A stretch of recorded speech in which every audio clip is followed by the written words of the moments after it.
बड़ा सवाल है, छपरा में जो चुनावी हिंसा हुई है उसका जिम्मेदार आखिर कौन है। जी हाँ, बिहार में ये दुखद घटना सामने आई। छपरा में चुनाव के बाद हिंसक झड़प, गोलीकांड के बाद छपरा में तनाव लगातार बरकरार है। पुलिस छावनी में तब्दील कर दिया गया, कड़े सुरक्षा इंतजामात यहाँ पर किए गए। 2 दिन के लिए छपरा में इंटरनेट सेवा को बंद कर दिया गया है। फायरिंग जो हुई थी, आपसी गोलीबारी में एक शख्स की मौत हो गई, 2 लोग घायल हो गए। बीजेपी आरजेडी के कार्यकर्ताओं के बीच में ये झड़प की खबर आ रही है। यहाँ पर छपरा में चुनाव के दौरान ये हिंसा हुई।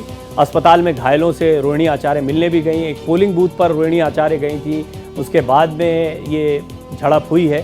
फिलहाल जो खबरें आई हैं उसके मुताबिक भड़कने के बाद या भड़काया गया इनको, इस तरीके की बातें आ रही, लेकिन स्पष्ट तौर पर इस सवाल का जवाब नहीं आ रहा है कि छपरा में जो चुनावी हिंसा हुई है उसका असली कसूरवार कौन है, जिसमें एक शख्स की मौत हो गई, 2 लोग घायल हो गए, हालात तनावपूर्ण बन गए। पूरे छपरा में इंटरनेट को बंद करना पड़ा है, छावनी में तब्दील कर दिया गया है पूरे क्षेत्र को। इससे बहुत साफ हो जाता है कि किस तरीके से छपरा में चुनावी हिंसा के कसूरवार का नाम सामने आना और किसकी वजह से ये हुआ, उन लोगों को बेनकाब करना बड़ा ज़रूरी है। कुछ तस्वीरें आपको दिखाई, कुछ और तस्वीरें आपको दिखाते, 6 तस्वीरें आपको दिखाते हैं कि कैसे सियासी लड़ाई गोलीबारी तक चली आई। ये तस्वीरें छपरा से हैं, आप देख रहे हैं 6 तस्वीरें। छपरा में कल झड़प, आज फायरिंग हुई, एक शख्स की मौत हुई। फायरिंग के बाद तनाव है, हिरासत में बीजेपी के नेता हैं, इंटरनेट सर्विस को बंद किया गया है और एक शख्स की इसमें मौत हुई है। फायरिंग के बाद अब भी तनाव की स्थिति बनी होने की वजह से भारी पुलिस बल को तैनात किया गया है। छपरा एक तरीके से छावनी में तब्दील दिखाई दे रहा है और आप ये जितनी भी तस्वीरें देख रहे हैं इससे स्पष्ट समझ में आता है कि एक तरफ चुनाव का उत्साह था, लेकिन इस चुनावी हिंसा ने किस तरीके से पूरे माहौल को बदल कर रख दिया है। अब ये राजनीतिक बयानबाजी से, फिर कार्यकर्ताओं की झड़प से धीरे धीरे मामला इतना गंभीर होता चला गया कि गोलीबारी हो गई और एक शख्स की मौत हो गई, 2 लोग घायल हो गए। हालात बहुत ही यहाँ पर ख़राब हो गए। अब बड़ा सवाल फिर से वही बरकरार है, छपरा में चुनावी हिंसा का कसूरवार कौन है। अब डीएम और एसपी, इन तमाम लोगों ने घटना के बारे में क्या कुछ कहा है। यहाँ पर वो आए, पूरी मामले की जांच पड़ताल की, लोगों से बातचीत की, उसके बाद में क्या इनपुट्स उनको मिले, अभी तक कहाँ पहुँचे हैं वो जांच पड़ताल में, ये भी सुनिए।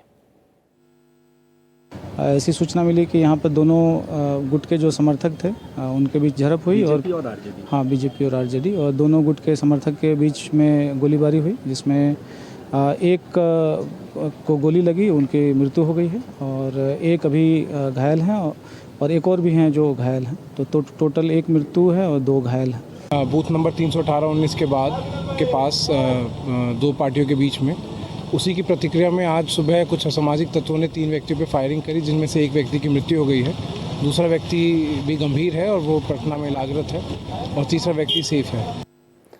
आरजेडी की तरफ से रोहिणी आचार्य यहाँ से लड़ रही हैं और छपरा में बवाल पर रोहिणी आचार्य ने भी आरोप लगाए हैं। उन्होंने कहा कि मेरे ऊपर बीजेपी ने हमला करवाया था, बड़े गंभीर आरोप लगाए हैं उन्होंने। हमारे 3 कार्यकर्ताओं को गोली मारी गई, ये रोहिणी आचार्य का आरोप है। भारतीय जनता पार्टी और आरजेडी के कार्यकर्ताओं के बीच में झड़प हुई थी, इसमें 3 कार्यकर्ताओं को गोली लगी। रोहिणी आचार्य का कहना है हमारे कार्यकर्ताओं को गोली मारी गई, जिसमें एक की मौत हो गई है, 2 घायल हो गए हैं। और रोहिणी आचार्य ये भी कह रहे हैं कि यह हमला दरअसल मेरे ऊपर करवाया गया था। भारतीय जनता पार्टी की तरफ से राजीव प्रताप रूडी हैं, तो छपरा फायरिंग पर राजीव प्रताप रूडी का भी बयान आया कि उकसावे की वजह से ये वारदात हुई है। राजीव प्रताप रूडी ने ये कहा है कि पूरी घटना की जांच करानी होगी, चुनाव की हार का शायद ये रिएक्शन है, ये भी रूडी ने कहा है। चुनाव आयोग को इसका संज्ञान लेना होगा, ये नीरज कुमार कह रहे हैं। तमाम और लोगों के इस पर बयान आए हैं, लेकिन रोहिणी आचार्य कह रही है कि साजिश थी मुझे मारने की, और राजीव प्रताप रूडी कह रहे हैं उकसावे की वजह से घटना हुई है और इस पूरी घटना की जाँच करानी होगी। इसके अलावा चुनाव आयोग को संज्ञान लेना चाहिए, नीरज कुमार कह रहे हैं, और क्या कुछ कहा उन्होंने सुनवाते हैं आपको। चुनाव उपरांत जो छपरा में दुखद घटना हुई है, इतिहास गवाह है कि लालू जी का परिवार जब जब चुनाव लड़ा है या स्वयं लड़े हैं तो सामाजिक उपद्रव होता रहा है। माननीय उच्च न्यायालय के फैसले के आलोक में लालू जी के समय जब चुनाव लड़ रहे थे तो चुनाव रद्द हुआ था और राजीव प्रताप रूडी जी उसके बाद चुनाव जीते थे। वहीं सारण में हुई हिंसा को लेकर सियासत गरमाती जा रही है। तेजस्वी ने जहां इसे हार की बौखलाहट में हिंसा बताया, तो वहीं रोहिणी ने हिंसा को प्रायोजित बताया है। जो आज सुबह घटना हुई है, शायद सुनने में आ रहा 2 लोगों की गिरफ्तारी हुई है, 2 लोग फरार हैं और प्रशासन के लोगों ने मुझको आश्वस्त किया है कि शाम तक जो बाकी के 2 लोग हैं उनको भी पकड़ लिया जाएगा।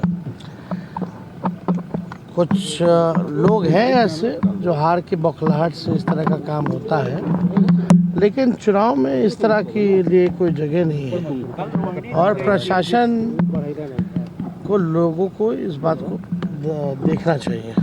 ये लोग पूरे भाजपा वाले लोग डरे हुए हैं, लोकतंत्र की हत्या की जा रही है। हमें न्याय चाहिए। हमारे 3 कार्यकर्ता को गोली मारी गई है, जिनमें से 2 की मौत हो गई है, तो हमें न्याय चाहिए। ये सब भाजपा वाले गुंडे हैं, उनको सबक मिलना चाहिए, उनके ऊपर FIR होना चाहिए। प्रशासन से हमारी मांग है, एज अ कैंडिडेट हमको अधिकार है हर एक बूथ पे, आप लोग भी सब कोई थे मेरे साथ, वहाँ पे हम बूथ लूटने गए थे देखने के लिए कि कितना पोलिंग हुआ, क्या हुआ।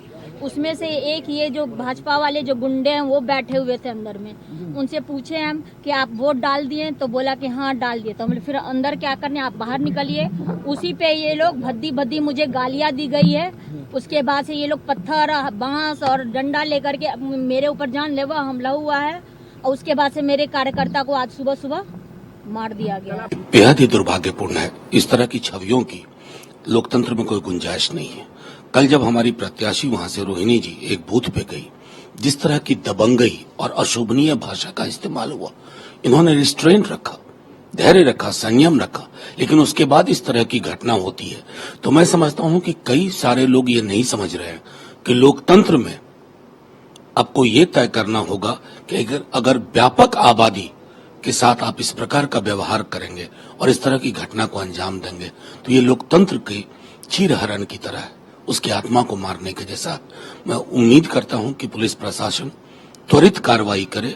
सरकार को इस पे ध्यान देने की आवश्यकता है और मैं तमाम जितने भी कार्यकर्ता है, चाहे इंडिया गठबंधन हो या NDA हो, चुनाव के समय में ठीक है सब अपने अपने पक्ष में वोट मांगा जाए, उसके बाद कृपया करके ऐसी घटना को कोई भी अंजाम ना दे जिससे तकलीफ होगा और सरकार जो है लॉ एंड ऑर्डर वो देखे ये घटना किस तरीके से हुआ, क्यों हुआ, उसके ऊपर अच्छे से संज्ञान ले। इस पूरे मामले पर राजनीतिक बयानबाजी लगातार होती रहेगी, लेकिन बड़ा सवाल बरकरार है, जिम्मेदार कौन है। रोहिणी आचार्य, देखा आपने ये जितनी बाइट सुनी इससे आपको सूरत हाल समझ में आ गया होगा। रोहिणी आचार्य एक पोलिंग बूथ पर जाती हैं, वहां पर वो कुछ कार्यकर्ताओं से पूछती हैं कि आपने वोट डाल दिया, वहां कहते हैं। इसके बाद में तू में यहाँ पर शुरू होती है, भद्दी गाली जैसा उनका आरोप है उनको बकी गई और उसके बाद में उन्हें मारने की कोशिश की गई और बीच बचाव में कार्यकर्ता है। इसके बाद में मामला इतना बड़ा कि अगले दिन 3 कार्यकर्ताओं को गोली मार दी गई, जैसा कि तेजस्वी यादव भी बता रहे थे। और ये तीनों कार्यकर्ता आरजेडी के बताए जा रहे हैं, आरजेडी नेताओं के द्वारा। हालांकि डीएम, एसपी सब मौके पर पहुंचे,